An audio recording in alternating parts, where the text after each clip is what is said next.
What is realized gain? Let's talk about it with Fahim Talks Taxes.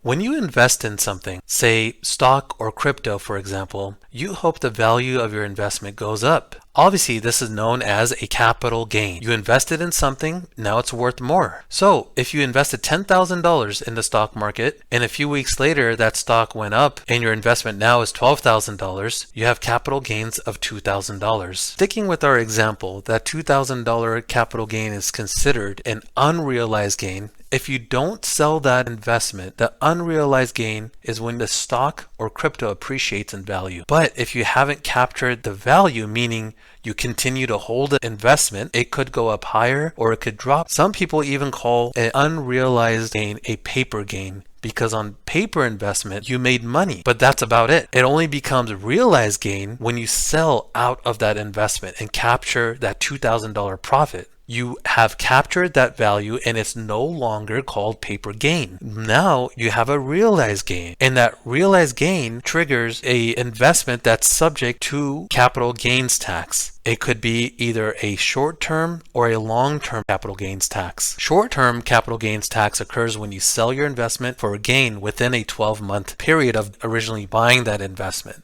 So if you bought your investment on October 1st and you sell it on April 15th, that is within 12 months. So it's considered a short-term gain. And short-term gains are taxed at a higher rate. They're taxed at your effective tax rate rather than a long-term gain, which is taxed at a lower rate. So if you hold it longer, you are taxed less. So for example, with the $2,000 realized gain, that tax amount could even be zero, depending on your total income. Now, of course, the opposite can happen. If there's unrealized losses, those realized losses follow the same logic. If you invested $10,000 into something and it drops to a value of $7,000, you have an unrealized loss of $3,000. So if you don't sell, the value is captured as an unrealized loss and nothing happens. Nothing happens when it comes to taxes. So if you do end up selling that stock, however, you now have a realized loss and you can deduct that loss on your taxes. It's something that's considered realized losses. You can deduct up to $3,000 per year. So let's say if you have a $9,000 loss, you can take 3 years of $3,000 until you get to that full $9,000 loss.